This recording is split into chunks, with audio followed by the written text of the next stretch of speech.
बिस्मिल्लाहिर्रहमानिर्रहीम। अस्सलाम वालेकुम डियर स्टूडेंट्स। तो आज हम अपना क्लास 12 का फिजिक्स का जो हमारा टॉपिक है 12.4 उसे हम स्टडी करेंगे, एप्लीकेशन ऑफ इलेक्ट्रोस्टैटिक्स।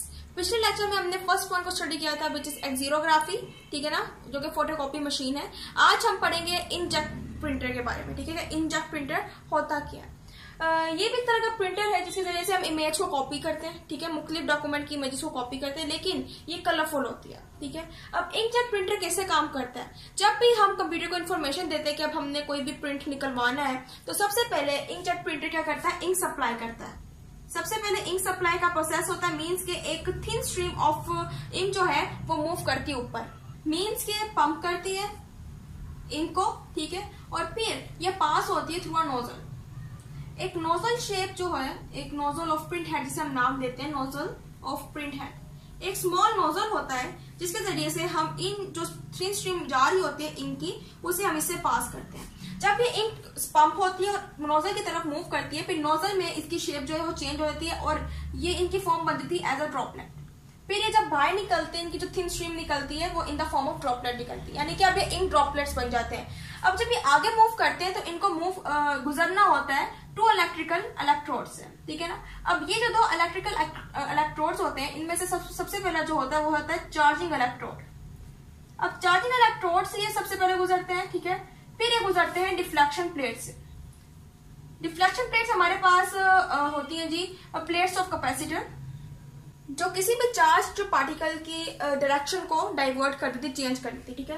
तो सबसे पहले ये इस नोजल में से इंक ड्रॉपलेट्स निकलते हैं और फिर ये ड्रॉपलेट्स की फॉर्म में आगे मूव करना शुरू कर देते हैं। सबसे पहले ये चार्जिंग इलेक्ट्रोड में से गुजरते हैं। अब चार्जिंग इलेक्ट्रोड में ये प्रोसेस होता है कि जो भी ड्रॉपलेट इन चार्जिंग इलेक्ट्रोड में से गुजर रहे होते हैं, जिस इंक ड्रॉपलेट की हमें जरूरत नहीं होती, यानी कि वो इंक ड्रॉपलेट जो कि हमने पेज पर स्ट्राइक नहीं करवाना है, हमें जिसकी पेज पर जरूरत नहीं है, उसको चार्जिंग इलेक्ट्रोड क्या है, कैप्चर कर लेता है। यानी कि वो इंक ड्रॉपलेट जिसकी हमें जरूरत नहीं होती है पेपर पर, वो इंक ड्रॉपलेट को कैप्चर करता है चार्जिंग इलेक्ट्रोड और उस पर आ जाता है चार्ज, ठीक है।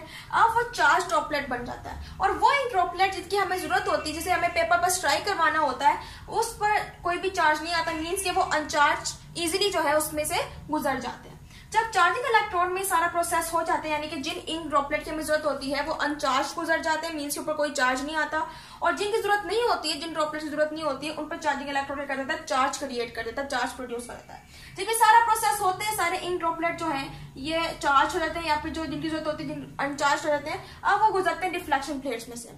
अब जब इन्हें डिफ्लेक्शन प्लेट में से गुजरना होता है तो हम इधर से कंप्यूटर को इन्फॉर्मेशन देते हैं और फिर कंप्यूटर इन्फॉर्मेशन के जरिए हम क्या करते हैं कि जो चार्जिंग इलेक्ट्रोड है उसको टर्न ऑफ कर देते हैं, मीन्स कि अब ये बंद हो जाता है। फिर ये तमाम के तमाम ड्रॉपलेट्स जिनके ऊपर चार्ज आया हुआ है या फिर जो अनचार्ज है, अब वो गुजरेंगे डिफ्लेक्शन प्लेट में से। सामने हमारे पास इधर पड़ा होता है जी पेपर, ये हमारे पास होता है पेपर जिसके ऊपर इंक ने आकर स्ट्राइक करना होता है। अब वो ड्रॉपलेट्स जिनकी हमें जरूरत होगी, मीन्स के जो कि अनचार्ज होंगे, वो जाके स्ट्राइक करेंगे ऑन द पेपर, ठीक है। यानी कि जो हमारे पास अनचार्ज पार्टिकल्स है जिनकी हमें बहुत ज्यादा जरूरत है पेपर पर, वो जाके स्ट्राइक करेंगे ऑन द पेपर, जबकि जो दूसरे चार्ज पार्टिकल्स होंगे जिनके ऊपर चार्ज आ चुका होगा इन द चार्जिंग इलेक्ट्रोड, वो जाके जमा होना शुरू हो जाएंगे इन द गटर, मीन्स कि हमें इनकी जरूरत नहीं है और ये जाकर पेपर पर स्ट्राइक नहीं कर पाते। यानी डिफ्लेक्शन प्लेट क्या करता है, इन चार्ज पार्टिकल्स की जो डायरेक्शन है उसको डाइवर्ट कर देता है और वो जाकर जमा होना शुरू होते हैं इन द गटर, जबकि जिनकी हमें जरूरत होती है जो कि अनचार्ज पार्टिकल्स होते हैं, अनचार्ज ड्रॉपलेट्स होते हैं, वो जाके स्ट्राइक करते हैं ऑन द पेपर और फिर हमारे पास जो पेपर है वो प्रिंट होकर आ जाता है, ठीक है ना। तो ये था हमारे पास इंकजेट प्रिंटर का प्रोसेस। अब हम स्टडी करेंगे नेक्स्ट टॉपिक को विच इज 12.5 इलेक्ट्रिक फ्लक्स, ठीक है।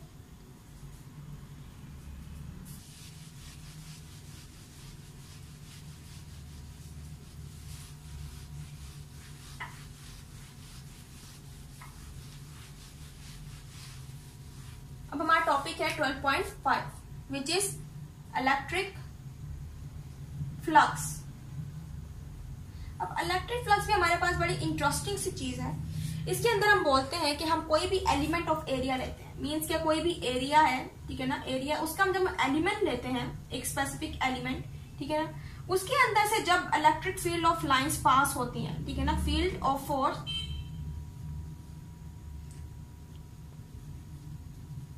पास होती है, जिसको हम लाइंस ऑफ फोर्स भी कहते हैं, ठीक है ना, जब वो पास होती है फिर हम कहते हैं कि ये इस एरिया का फ्लक्स है, ठीक है। मीन्स के जब भी हमने किसी एरिया के एलिमेंट को इलेक्ट्रिक फील्ड के अंदर रख दिया है जहां पर इलेक्ट्रिक फील्ड इंटेंसिटी मौजूद है, जब भी पास होती हैं इस एलिमेंट में से इलेक्ट्रिक फील्ड लाइंस, तो हम कहते हैं कि वो उसका फ्लक्स है। ठीक है, फ्लक्स को हम यूं डिफाइन कर सकते हैं कि द नंबर ऑफ लाइंस, यानी कि वो लाइंस ऑफ फोर्स जो कि पास हो रही है through a element of area, यानी कि एक एरिया में से क्या हो रही है, पास हो रही है। ठीक है ना, तो वो हमारे पास क्या आता है, फ्लक्स, कि वो उस एरिया का फ्लक्स है। ठीक है ना, इलेक्ट्रिक फ्लक्स। अब फ्लक्स जो है हम इसको डिनोट करते हैं इस ग्रीक लेटर से। ठीक है, इससे हम नाम देते हैं फ्लक्स का। ठीक है, फॉर एग्जाम्पल हम बात कर लेते हैं कि हमारे पास कोई भी एलिमेंट है, एरिया का एलिमेंट हम ले लेते हैं जी ए, हमारे पास इधर एलिमेंट पड़ा है। ठीक है, और इधर हमारे पास जी एलिमेंट है बी। ठीक है, एरिया का एलिमेंट हमने बी लिया हुआ है। अब ये पड़े हुए जी इलेक्ट्रिक फील्ड के अंदर। अब इसके अंदर से पास होंगी electric field lines which his lines of force. ठीक है, अब हम कहते हैं कि अब जितनी भी लाइंस इसमें से गुजरी हैं, ठीक है ना, जितनी भी लाइंस इसमें से गुजरी हैं लाइंस ऑफ फोर्स, हम कहते हैं कि through a area flux, means के ए एलिमेंट में से जो फ्लक्स गुजरा है वो है 4।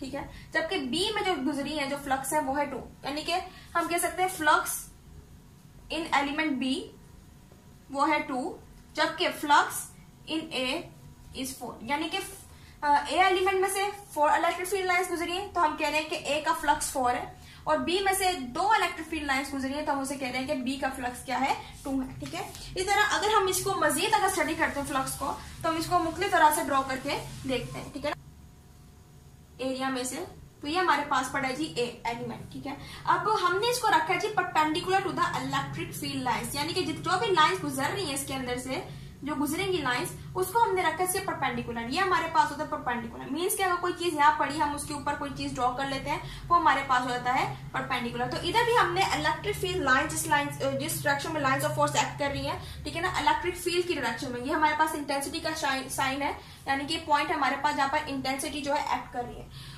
उसी पॉइंट को देखते हुए हमने क्या किया, उसके परपेंडिकुलर एक्ट ड्रॉ कर दिया है एक एलिमेंट को। ठीक है, अब जब हम इसको स्टडी करते हैं कि हमारे पास एक कोई एलिमेंट है और उसमें से लाइंस ऑफ फोर्स गुजर रही हैं, तो इस केस में हम इसका इलेक्ट्रिक फ्लक्स निकाल सकते हैं कि हमारे पास इस केस में इलेक्ट्रिक फ्लक्स क्या निकल रहा है कि हमारे पास ई कोई भी इंटेंसिटी है, ठीक है, जिसके अंदर एलिमेंट ए पड़ा हुआ है और वो एलिमेंट ए क्या है, परपेंडिकुलर है इसके। तो ये हमारे पास जो है ये फर्स्ट केस है, मींस के हमारे पास ए जो है वो परपेंडिकुलर इंटेंसिटी ई के, और इसमें से जितनी भी लाइंस ऑफ फोर्स निकल रही है तो उसका हमारे पास जो रिजल्ट आता है वो होता है मैक्सिमम, यानी कि जब हमारे पास एलिमेंट ए कोई भी एलिमेंट है वो लाइंस ऑफ फोर्स के परपेंडिकुलर पड़ा होगा तो उसमें से मैक्सिमम लाइंस ऑफ फोर्स जो है वो पास करेंगे। ये था हमारे पास फर्स्ट केस। ठीक है, अब हम जब दूसरे केस को स्टडी करते हैं, मीन्स के हम क्या करते हैं कि हमारे पास जो एलिमेंट ए है हम उसको रख देते जी parallel to the electric field lines, means के एक्ट कर रही है पैरेलल, यूं होता है ना, मीन्स के हमने एक दूसरे के आमने सामने जो है उसको रख दिया। अब इसमें से जो एक्ट करेंगे मीन्स के गुजरेंगे लाइंस ऑफ फोर्स, और ये हमारे पास ई मीन्स के ये पॉइंट है इंटेंसिटी का जिसकी डायरेक्शन में लाइंस ऑफ फोर्स एक्ट कर रही है। अब इसके अंदर जब हम इस केस को देखते हैं तो इधर हमारे पास जो इलेक्ट्रिक फील्ड इंटेंसिटी निकलती है, ठीक है ना, इलेक्ट्रिक फ्लक्स जो निकलता है वो हमारे पास निकलता है ई ए पैरेलल। ठीक है, तो इधर हमें पता चल रहा है कि ए जो है वो parallel to the electric field intensity, यानी कि जिस डायरेक्शन में इलेक्ट्रिक फील्ड इंटेंसिटी एक्ट कर रही है उसके पैरेलल जो है हमने एलिमेंट रखा है। ठीक है, और इस केस में हम जो रिजल्ट निकालते हैं वो निकालते हैं 0, मीन्स के अगर हम इन दोनों को पैरेलल रखते हैं, ए एलिमेंट को पैरेलल रखते हैं टू द इंटेंसिटी ई, तो हमारे पास रिजल्ट 0 आता है, मीन्स के मिनिमम लाइंस ऑफ फोर्स जो है वो इसमें से गुजरेंगी विच इज अप्रोक्सीमेटली 0। ठीक है, तो ये हमारे पास दूसरा केस था जिसके अंदर पता चला कि जब पैरेलल दोनों रखे जाते हैं तो हमारे पास 0 होता है। फर्स्ट केस में हमने स्टडी किया जब परपेंडिकुलर रखे जाते हैं तो हमारे पास जो है maximum lines of force through a element of area गुजरती है। अब हम तीसरे केस की स्टडी करते हैं। ठीक है ना, सो थर्ड केस में हमारे पास जो एलिमेंट रखा जाता है वो ना ही परपेंडिकुलर होता है ना ही पैरेलल होता है, बल्कि हम एलिमेंट ए को इस केस में रखते हैं जी इंक्लाइंड।